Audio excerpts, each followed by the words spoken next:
Hello friends, ഇന്ന് നമുക്ക് നല്ലൊരു റെമഡി കാണാം. നമ്മുടെ ഡാർക്ക് ചുണ്ടായി അതുപോലെ പിഗ്മെൻറ്റേഷനൊക്കെ അടിച്ചിട്ടുള്ള ഒരു ചുണ്ടാണ് നിങ്ങളതെങ്കിൽ ഇത് ഒരാഴ്ച യൂസാക്കുമ്പോൾ തന്നെ നമുക്കതിൻ്റെ റിസൾട്ട് ഉറപ്പായിട്ടും കിട്ടും. അപ്പോൾ ഇതിന് വളരെ സിമ്പിളായിട്ടുള്ള വീട്ടിലുള്ള സാധനങ്ങൾ മാത്രം മതി. അപ്പോൾ ഇതിന് വേണ്ടിയിട്ട് 1 ടീസ്പൂൺ മഞ്ഞൾപ്പൊടി എടുക്കുക. അപ്പോൾ മഞ്ഞൾപ്പൊടി എടുക്കുമ്പോൾ വീട്ടിൽ തന്നെ പൊടിച്ച മഞ്ഞൾപ്പൊടി എടുക്കാൻ ശ്രദ്ധിക്കുക കേട്ടോ. അതുപോലെ തന്നെ 1 ടീസ്പൂൺ തേൻ അതും എടുക്കാം. പിന്നെ അതിൻ്റെ കൂടെ തന്നെ 1/2 ടീസ്പൂൺ പഞ്ചസാരയും കൂടി ചേർത്ത് കൊടുക്കാം. എന്നിട്ട് എല്ലാം കൂടി നല്ലപോലെ ഒന്ന് മിക്സ് ചെയ്തെടുക്കാം. അപ്പോൾ നിങ്ങളുടെ കയ്യിൽ തേനില്ലെങ്കിൽ അതിന് പകരം തൈരും നമുക്ക് യൂസ് ചെയ്യാം. എന്നിട്ട് എല്ലാം നല്ലപോലെ സ്പൂൺ ഉപയോഗിച്ചോ കൈ ഉപയോഗിച്ചോ നല്ലപോലെ ഒന്ന് മിക്സ് ചെയ്തെടുക്കാം. അപ്പം നല്ലോണം പിഗ്മെൻറ്റേഷനൊക്കെ വന്നിട്ടുള്ള ചുണ്ടാണെങ്കിൽ മിനിമം 2 ആഴ്ച വേണം. അത്യാവശ്യം ലൈറ്റ് ബ്രൗൺ ആയിട്ടുള്ള കളറാണെങ്കിൽ എന്തായാലും ഒരാഴ്ച കൊണ്ട് തന്നെ നമുക്ക് റിസൾട്ട് കിട്ടും കേട്ടോ. പിന്നെയെന്ന് വെച്ചാൽ നമ്മൾ ലിക്വിഡ് ലിപ്സ്റ്റിക്കൊക്കെ യൂസ് ചെയ്യുന്ന സമയത്ത് ഒരുപാട് നമുക്ക് പിഗ്മെൻറ്റേഷൻ അടിക്കാനുള്ള ചാൻസ് കൂടുതലാണ്.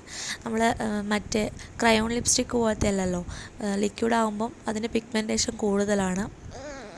അപ്പോൾ സ്ഥിരമായിട്ട് നമ്മൾ ലിപ്സ്റ്റിക്ക് യൂസ് ചെയ്യുന്ന ആളാണെങ്കിൽ ഈ ഒരു റെമഡി നിങ്ങൾക്ക് എന്തായാലും ഉപകാരപ്പെടും. ഇനി പണിയൊന്നുമില്ല കേട്ടോ. ഇനി ഇതായി ചുണ്ടിൽ ഇതുപോലെ ഒന്ന് അപ്ലൈ ചെയ്ത് കൊടുക്കാം. എന്നിട്ട് ചെറുങ്ങനെ ഒന്ന് സ്ക്രബ് ചെയ്ത് കൊടുക്കാം, വളരെ സ്ലോ ആയിട്ട്. എന്താണെന്ന് വെച്ചാൽ ചുണ്ട് വളരെ സോഫ്റ്റാണ്, അതുകൊണ്ട് തന്നെ മെല്ലനെ നമുക്കിതൊന്ന് സ്ക്രബ് ചെയ്ത് കൊടുക്കാം. അപ്പോൾ ഈ ഒരു പ്രോസസ്സ് ഒരു 3-4 മിനിറ്റ് കണ്ടിന്യൂസ് ആയിട്ട് ചെയ്ത് കൊടുക്കാം. മെല്ലനെ നമുക്ക് സ്ക്രബ് ചെയ്ത് കൊടുക്കാം. അപ്പോൾ ചുണ്ട് കാണുമ്പോൾ പല കോലത്തിലും പല ഭാവത്തിലും നമ്മുടെ ഫേസൊക്കെ ഉണ്ടാവും, അതൊന്നും മൈൻഡ് ചെയ്യണ്ട. കാരണം നമ്മൾ നാച്ചുറൽ റെമഡിയാണ് ചെയ്യുന്നത്. അപ്പോൾ അതിൻ്റേതായ ഫേസിൽ മാറ്റങ്ങളൊക്കെ ഉണ്ടാവും, അതൊന്നും പ്രശ്നമൊന്നുമില്ല. ഇനി ചുണ്ടൊന്ന് മസാജ് ചെയ്തതിന് ശേഷം നമുക്കിതൊന്ന് കഴുകിക്കളയാം.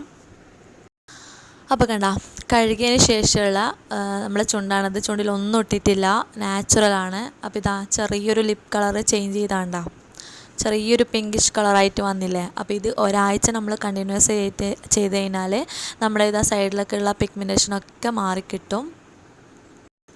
ഇനി നമുക്ക് എന്താ വേണ്ടതെന്ന് വെച്ചാൽ ഇത് ചെയ്ത് കഴിഞ്ഞാൽ നമുക്കൊരു ലിപ് ബാമും കൂടി യൂസ് ചെയ്യണം. അപ്പം ഞാനിപ്പോൾ ലിപ് ബാമായിട്ട് യൂസ് ചെയ്യുന്നത് നമ്മുടെ ഗീ ഉണ്ടല്ലോ, പശുനെയ്യ്.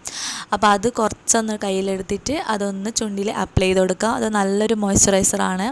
അപ്പോൾ ചുണ്ടിന് നല്ലൊരു ബാമിൻ്റെ ഫീലും കിട്ടും, അതുപോലെ ചുണ്ട് നല്ല സോഫ്റ്റ് ആവുകയും ചെയ്യും. അപ്പോൾ ഇത് നമുക്ക് എപ്പോഴും വീട്ടിലുണ്ടാകുന്ന സംഭവങ്ങളാണ്. നിങ്ങളുടെ കയ്യിൽ തേനില്ലെങ്കിൽ നമുക്ക് തൈര് യൂസാക്കാം.